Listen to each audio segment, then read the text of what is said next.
To make this yummy donut, you don't need much. You need 2.5 cup of flour, 3 tablespoons of sugar, 1 medium to large sized egg, and your yeast. I use 1.5 tablespoon of yeast, instant yeast, so I do not need to proof this one. So I'm just going to add my butter. I use 40 grams of butter for this recipe, and just half cup full of your vanilla essence or vanilla flavor. If this is your first time of stopping by my channel, you are so welcome, and if you've been here before, good to have you here once again. After adding in all these ingredients, I'm going to add my warm water in bits. Normally I add the quantity of warm water I do add, but I advise you add in little bits until you can get your dough together. I divided my butter into two. I added like half of it while mixing my dough and half of it after mixing my dough, and used the butter to knead my dough for 15 minutes until it looks this stretchy. You can see the way it's looking smooth and stretchy.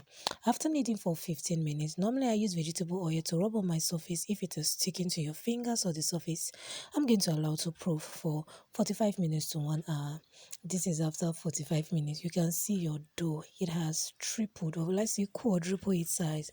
So I'm just going to punch down my dough to release the air in it, and I'm going to get it together.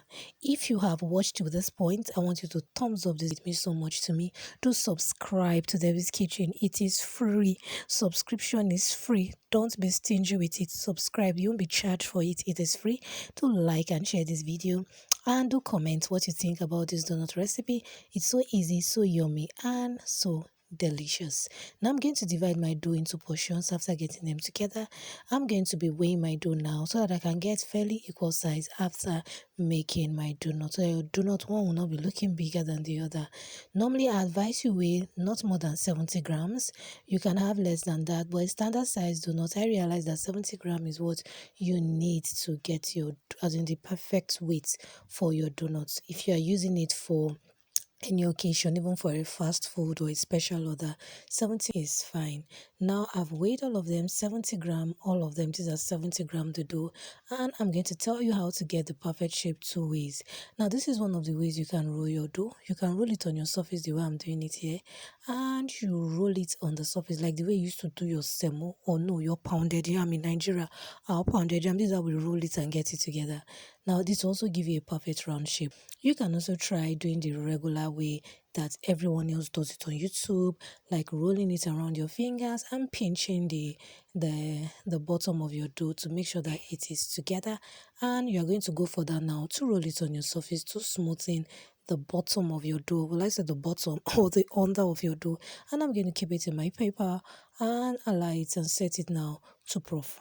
Now I'm done with all my dough. You can see them. The last one you can see up there is the last part of the dough. It's about 30 grams. It's not up to 70 grams. So I just rolled it and kept it aside. I'm going to cover now with my clean kitchen towel or clean handkerchief and allow to proof for no more than 15 to 20 minutes. Once you notice that it is 15 minutes, start heating up your oil, because now we are going to the kitchen now to fry.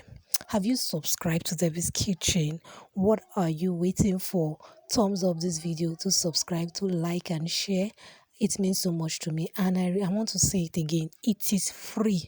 Hit that subscription button and the notification bell for more yummy recipe coming your way. You fry on medium high or 375-degree Fahrenheit. That is if you are using an electric gas. But for your normal gas, medium low, it must not be too hot. If not, your donut won't cook properly on the inside. You can see how mine is bubbling slightly. You can see the white line. It is there. I'm going to take it out of the oil when it is brown on both sides, and I am going to set it on my sieve or salvet to strain excess oil. You must make sure that your oil must not be too hot. If it's too hot, you can turn off your gas and allow it cool a bit before adding your donut. That is if you are not using an electric gas. Now our donut is ready. You can see how yummy it's looking, as in with the vanilla flavor, the butter, it will literally melt in your mouth. Thank you so much for stopping by Debbie's Kitchen. Do comment, to like and share. You may be helping somebody who wants to learn how to make donuts. I may have been thinking of how to go around it.